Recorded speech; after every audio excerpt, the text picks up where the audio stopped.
Shalom sahabat Golden Channel yang dikasih Tuhan, puji nama Tuhan, saya bersyukur dan bersuka cita kembali bisa menyapa sahabat terkasih dalam kasih dan anugerah Tuhan.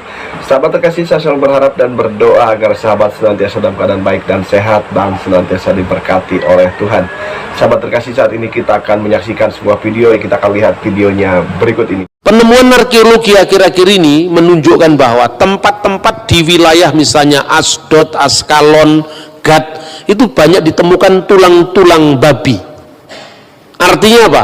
Daerah itu pasti dulu daerah yang dihuni oleh orang-orang Filistin purba. Nah pertanyaannya, Filistin purba ini tidak pernah eksis jadi negara. Berarti berbeda dengan Israel yang jelas eksis jadi negara. Prasasti Meren Petah, prasasti batu yang ditemukan di Yordan tadi, batu Mesa di Yordan, Mesa Stone, jelas itu ada eksistensi sebagai negara. Sementara Filistin itu adalah pendatang. Tapi apakah Filistin dalam zaman Alkitab itu sama dengan Palestina sekarang? Nah, itu yang jadi masalah. Nah, kita akan lihat contoh bahwa orang Palestina sebagai pendatang itu ditulis di dalam Sefanya 2 ayat 5.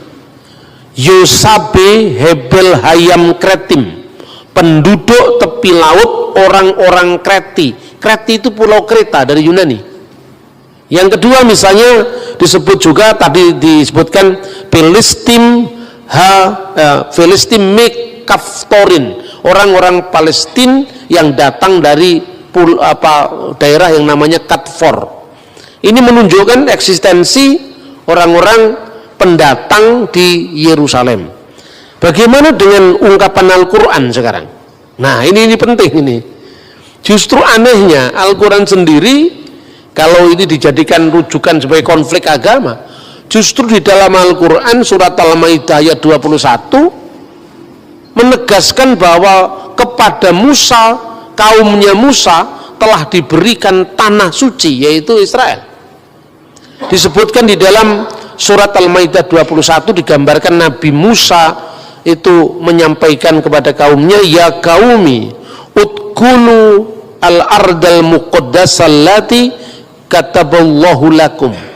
Wahai kaumku, ya kaumi, udkhulu masuklah al-ardal muqaddas, ke tanah suci, allati yang oleh Allah kataballahu lakum, diberikan kepadamu. Nah, bagaimana teks ini kemudian dipahami oleh orang-orang pejuang Hamas Palestina sekarang? Sejak orang-orang Israel menolak Muhammad sebagai nabi terakhir, maka perjanjian ini sudah batal katanya.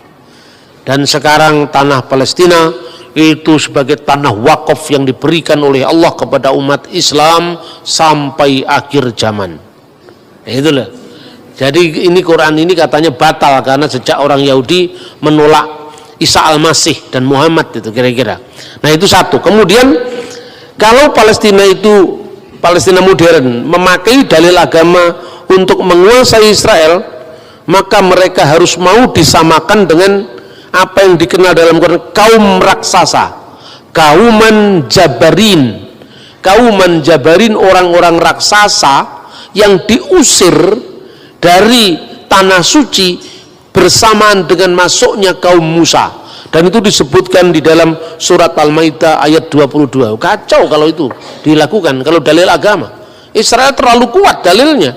Baik dalil itu hukum internasional maupun data sejarah di luar Alkitab maupun data sejarah Alkitab, bahkan Quran sendiri menyebut itu adalah miliknya Israel. Kan gitu kan? Nah ini repot. Dan yang ketiga sekarang, nama Palestina modern itu yang dikenal sekarang, apakah itu sama dengan Filistin? Ternyata tidak. Karena apa? Setelah runtuhnya Bait Allah tahun 70 Masehi, kira-kira tahun 136 Kaisar Hadrianus menguasai Yerusalem secara lebih keras lagi. Pasca pemberontakan Bar Kokhba itu oleh Rabi Yahudi saat itu ditahbiskan jadi putra bintang, itu adalah Mesias. Tapi ketika Bar Kokhba kemudian ditundukkan oleh Romawi, maka orang-orang Yahudi semua terusir semua. Saat itu nama Israel harus terhapus dari peta sejarah. Makanya dibuat sebuah strategi untuk menghapuskan negara Israel. Nah, pada zaman dahulu Israel kan dijajah oleh Romawi. Pada saat kematian Herodes Agung, ketiga anaknya diberikan warisan oleh pemerintah Romawi, karena bangsa Yahudi tidak suka dan ketiga anak Herodes Agung ini, yaitu Herodes Antipas, kemudian Herodes Archelaus, kemudian Herodes Philippus. Mereka tidak setuju dengan tiga-tiganya, tapi dipaksa jadi tiga. Yang pertama wilayah Galilea yang diperintah oleh Archelaus, wilayah satunya wilayah Antipas yaitu adalah wilayah Yudea, dan wilayah Samaria. Ketiganya ini diberikan pada anak-anak Herodes. Pada waktu Jenderal Kaisar Hadrian dengan para jenderalnya menguasai Yerusalem, akhirnya apa? Terjadi perluasan kota. Jadi wilayah Yudea dijadikan provinsi, wilayah Galilea dijadikan provinsi, wilayah Samaria, dataran tinggi Golan dijadikan provinsi. Maka wilayah Syria digabung dengan wilayah Yudea, dan namanya adalah Syria Palestina. Nama Palestina justru yang mengangkat itu adalah kaisar pagan yang namanya Hadrianus. Maka wilayah Syria, untuk menggantikan nama Israel, menghapus dari muka sejarah, diperkenalkan istilah baru yaitu Syria Palestina. Itu abad kedua. Kota Yerusalem harus terhapus dari peta. Karena selama ada impian tentang kota Yerusalem atau tanah Israel, nanti orang Yahudi terus-menerus mengatakan lesana habba'ah birusalaim, tahun depan kita di Yerusalem. Selama nama-nama Israel, Yerusalem tidak hilang dari ingatan orang Israel, selama itu Roma tidak yakin bahwa Israel tidak bangkit lagi sebagai sebuah kerajaan, maka kota Yerusalem bersamaan dan penghapusan kota Israel dihapus dan dinamakan dengan Alia Capitolina, dan nama itu diabdikan untuk dewi kafir mereka, Alia Capitolina. Menariknya, kata Yerusalem tidak muncul dalam Al-Quran, tidak muncul dalam hadis. Al-Quran tidak muncul satu kata pun tentang kata Yerusalem. Kalau Israel ada, ya Bani Israel, tapi kata Yerusalem tidak muncul. Tradisi Islam kemudian setelah Quran dan setelah hadis menyebut Yerusalem dengan Al-Quds, kota suci. Al-Qudus, kota suci. Karena Yerusalem menjadi kota suci ketiga setelah Makkah Al-Mukarramah, Madinah Al-Munawwarah, dan Al-Quds, yaitu kota suci ketiga, kota Yerusalem. Yang menarik, perjanjian Umar bin Khattab ketika memasuki kota Yerusalem, dia adalah sahabat Nabi setelah Abu Bakar, kemudian Umar. Lalu pada zaman Umar dia melakukan Mistaq al-Umariyah, yaitu perjanjian atau konstitusi Umar. Dia menyebut kata Yerusalem penduduk Ilia, dan kata Ilia itu ada dari kata Alia Capitolina. Jadi artinya justru data dari sumber sejarah Islam klasik malah tidak menyebut kota Yerusalem sesuai dengan nama yang diberikan dari Taurat, kota Salem, dan nama yang diberikan kitab nabi-nabi, Yerusalem, tapi nama yang diberikan oleh kaisar pagan yaitu Elia, Alia Capitolina. Maka segala macam identifikasi secara teologis dari Quran maupun dari sejarah Islam akan merugikan Palestina. Karena apa? Yang jelas Quran tidak menyebut kata Yerusalem, Quran malah menyebut kata tradisi Islam kemudian malah menyebut kota Alia, dan Alia itu membenarkan Alia Capitolina. Kalau dia menyebut Filistin, itu sama dengan tadi kaum raksasa yang dikalahkan Daud, yaitu Goliat, dan itu ada dalam surat Al-Maidah, kaum raksasa yang diusir dari kota tanah suci begitu kaum Musa memasuki kota suci itu. Ini sulitnya identifikasi keagamaan bagi perjuangan Palestina. Lalu sisa satu lagi, kalau gitu apa yang harus dilakukan? Ya lihat dari hukum internasional sekarang. Satu-satunya begitu, tidak bisa pembenaran secara agama. Kalau pembenaran agama, Israel pasti menang. Wong jelas itu datanya tidak hanya ada dalam kitab suci, baik Taurat, Injil, Quran, bahkan catatan-catatan sejarah yang menunjukkan bahwa bangsa Israel memang eksis sebagai bangsa. Tetapi hukum internasional memang tidak memiliki aturan yang jelas. Bagaimana kalau sebuah negara 2000 tahun sudah hilang kemudian kembali? Lah ini hanya ada di dalam rencana Tuhan, tidak ada di hukum internasional ini. 2000 tahun sudah meninggalkan kota Yerusalem, jadi masalah. Di situ sudah pernah diduduki orang Roma, setelah Roma Persia, setelah Persia Roma lagi, setelah Roma kemudian Arab, setelah Arab kan bangsa Arab itu menduduki ketika zamannya dinasti Umayyah, zamannya Khalifah Abdul Malik bin Marwan. Lalu dinasti Umayyah runtuh jadi dinasti Abbasiyah, kemudian dinasti Mamluk Mesir, terakhir adalah dinasti atau kekalifan Ottoman. Kekalifan Ottoman itu Turki modern. Nah, waktu Perang Dunia Pertama tahun 1914, mereka kalah dengan lawan-lawan mereka karena Turki di pihak yang kalah perang, maka otomatis daerahnya diserahkan kepada yang menang perang. Itu Perang Dunia Pertama 1914. Lalu diserahkanlah kepada Inggris. Sementara di wilayah Israel itu sudah ada orang-orang Arab, ya, orang-orang Arab itu sebetulnya Palestina modern itu kan orang-orang Arab itu, baik itu orang Kristen maupun orang Islam. Di situ juga ada orang-orang Yahudi yang mulai aliyah itu emigran dari benua Eropa, dari Amerika, dari Timur Tengah, dari India, semua masuk ke situ. Mereka membeli tanah orang setempat, sebagian rampas, yaitu juga diakui bahwa ada orang-orang Zionis itu yang merampasi tanahnya orang-orang Palestina Kristen, seperti yang dialami oleh Abuna atau pendeta Elias Sakur. Keluarganya dirampas kebun anggurnya, alasannya dijadikan apa itu ternyata dimiliki oleh orang Israel. Itu harus diselesaikan tidak di dalam konteks negara, tapi dalam konteks penegakan HAM, kan itu kan harus dipilah mana bukan Palestina sebagai negara tapi rakyat Palestina. Itu yang terjadi. Makanya pada saat sekarang ini ada seorang Arab Kristen Palestina, namanya adalah Hanan Nasrawi. Dia selalu memenangkan diplomasi di forum internasional.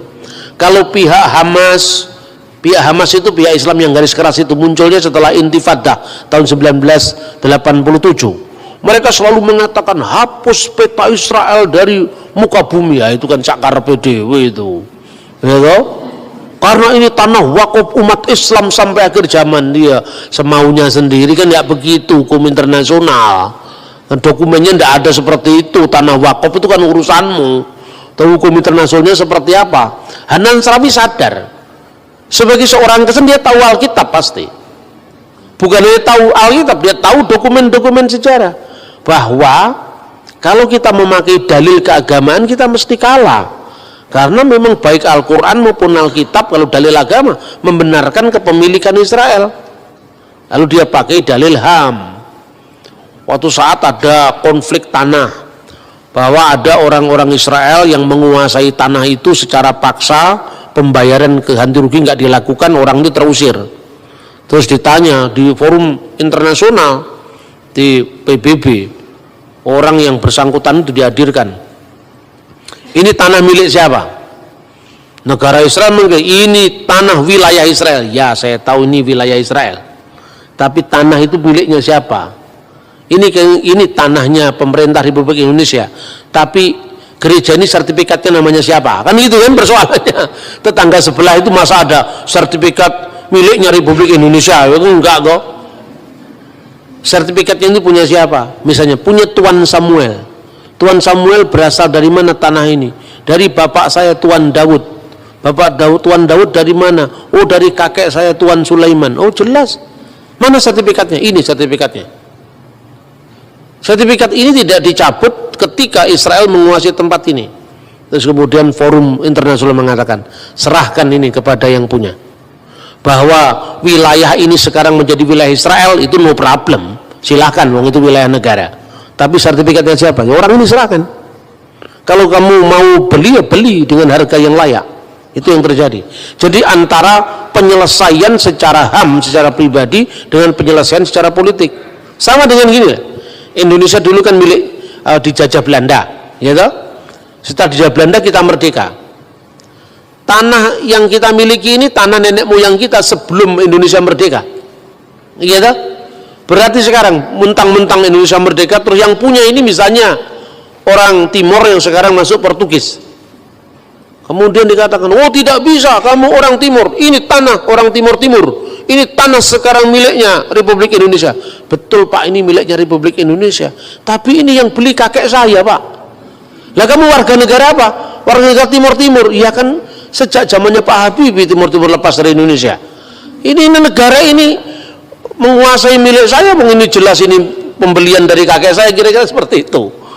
Nah, ini yang dilakukan dengan pendekatan HAM oleh orang-orang Palestina Kristen seperti Hanan Nasrawi dan sebagainya.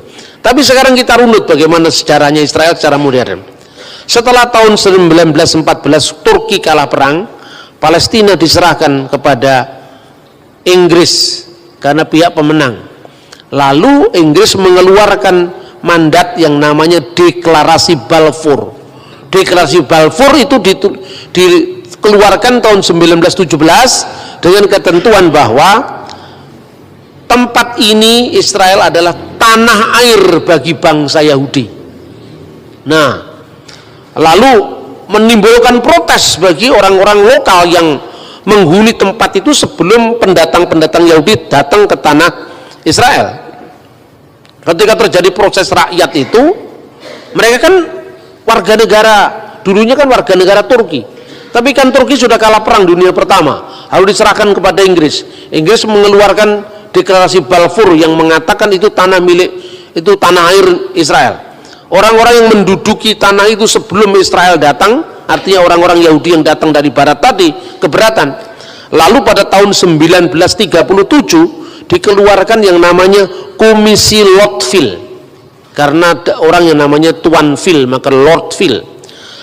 Di sana buat obsesi pilihan, ya, tanah Israel di tanah yang sama itu, di tanah suci itu, pembentukan dua negara dalam koeksistensi damai, yaitu negara Israel dan negara Palestina.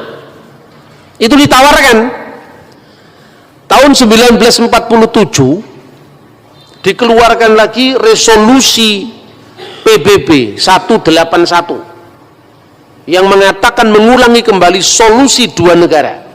Di tanah suci ada dua negara, yaitu negara Israel dan negara Palestina, dengan catatan kota Yerusalem tidak boleh, Yerusalem Timur tidak boleh menjadi ibu kota salah satu negara yang berkonflik. Yerusalem Timur harus ditentukan statusnya secara hukum internasional sebagai corpus separatum, sebagai bagian yang terpisah di bawah hukum internasional. Takhta Suci Vatikan sepakat dengan PBB, Israel sepakat dengan PBB, tetapi orang Palestina menolak karena dihasut oleh suku orang-orang Arab tetangganya. Oh tidak bisa, mereka tidak mau terima. Status wilayah tanah suci itu statusnya kosong kekuasaan. Karena apa? Ini kan statusnya masih di bawah mandat internasional, mandat Inggris yang memenangkan perang dunia pertama, kan itu kan? Berarti statusnya apa? Statusnya dia kosong. Ketika orang-orang Palestina masih sibuk menolak dan mereka punya agenda menghapus Israel dan tidak ada negara Israel sampai kapanpun juga di wilayah Palestina. Sementara status quo negara wilayah itu dalam kondisi tidak lagi di bawah Turki karena Turki sudah kalah perang. sama lawan-lawannya yang antara lain Inggris. Israel curi start untuk kemerdekaannya. Ya, mumpung ini masih kosong, tidak di wilayah siapa-siapa, kemudian ada deklarasi Balfour yang mendukung itu tanah air Israel. Soal Palestina nanti mau terima atau tidak urusan lain. Yang penting sudah ada jalur hukum bahwa ini adalah statusnya kosong. Maka dia proklamirkan kemerdekaan 14 Mei 1948. Itu kira-kira seperti itu loh. Jadi kalau saya membahasnya kan netral saya ngomong sejarahnya sejarah. Begitu 14 Mei 1948 negara Israel diproklamirkan, negara-negara Arab mengeroyok Israel. Salah satunya Lebanon, Suriah, Irak, Yordan, Mesir, dan Saudi Arabia. Negara-negara Arab yang mengeroyok Israel itu tidak semuanya Islam. Lebanon mayoritas Kristen waktu itu. Jadi tidak bisa kita batasi hanya konflik agama. 5 negara tadi kalah semua sama Israel. Dan ini orang yang heran, pengamat militer juga heran. Ini negara kecil baru bangkit begitu, kok bisa menang sama negara-negara raksasa dari 5 negara loh. Lebanon, Suriah, Irak, Yordan, Arab Saudi. Bahkan kemenangan itu telah menambah wilayah yang dulu kan ditentukan ini wilayah Israel, ini wilayah Palestina oleh mandat PBB. Resolusi 181. Dengan kemenangan perang itu dia menambah wilayahnya 50% lebih. Jadi dari dulu yang menjadi wilayahnya Palestina sekarang menjadi wilayah Israel. Lah, ini kan bukan pencaploan, ini menang perang kok. Salahnya sendiri kamu menolak kemarin. Kalau kamu menerima opsi 2 negara selesai kan wilayah masing-masing. Nah ini kamu menolak, kemudian kamu melawan kami, kemerdekaan kami perang dan kamu kalah. Nah ketika kalah kan kemudian wilayah yang dimenangkan tadi secara hukum internasional diakui sebagai pemenang perang. Seperti kasusnya menangnya perang Inggris dan sekutunya atas Turki dan sekutunya. Gitu lah kira-kira. Nah, perlawanan tidak berhenti. Mulai muncul selain perang tahun 48, lalu disusul lagi perang 6 hari tahun 1967, terakhir perang Yom Kippur 1973. Di peperangan Yom Kippur itu menarik. Orang Yahudi pada masa raya kan tidak boleh perang, diserang mendadak, tapi ya menang akhirnya. Nah ketika Israel itu menang, ini menjadi problem bagi negara-negara itu. Kemudian perjanjian terus dilakukan. Muncullah Yasser Arafat. Yasser Arafat itu istrinya orang Kristen, menikah campur itu, menikah beda agama itu. Jadi di Timur Tengah itu istrinya tetap Kristen, makanya dulu kalau Natalan selalu istrinya itu datang ke gereja, ikut liturgi sampai selesai, Arafat menunggu di sampingnya. Di Timur Tengah yang begini bukan pemandangan yang aneh, biasa. Ulama masuk gereja mengucapkan selamat Natal itu biasa. Itu yang dilakukan oleh Rafsanjani di Iran, yang dilakukan Syekh Al-Azhar di Mesir, yang dilakukan mulai Presiden Yasser Arafat sampai Presiden Mahmud Abbas Palestina sekarang itu biasa. Hanya orang Indonesia aja yang lebih Arab ketimbang orang Arab. Tapi ya sudah, ini kan urusan akidah masing-masing, silakan lah. Saya cuma membandingkan bahwa mengucapkan selamat Natal di negara-negara Arab itu bukan hal yang aneh itu loh. Kemudian solusi 2 negara tadi diterima oleh Arafat. Arafat menerima solusi 2 negara, tapi pada pihak lain tetap intifadah jalan. Artinya ada orang Palestina moderat di garisnya Fatahnya Arafat ini, lalu orang Palestina yang garis keras, faksi agama, melahirkan yang namanya Hamas. Pada saat keras-kerasnya intifadah itu tahun 1987. Akhirnya sejak saat itu Palestina terbelah menjadi 2, yaitu faksi Hamas dan faksi Fatah. Itu yang terjadi seperti itu.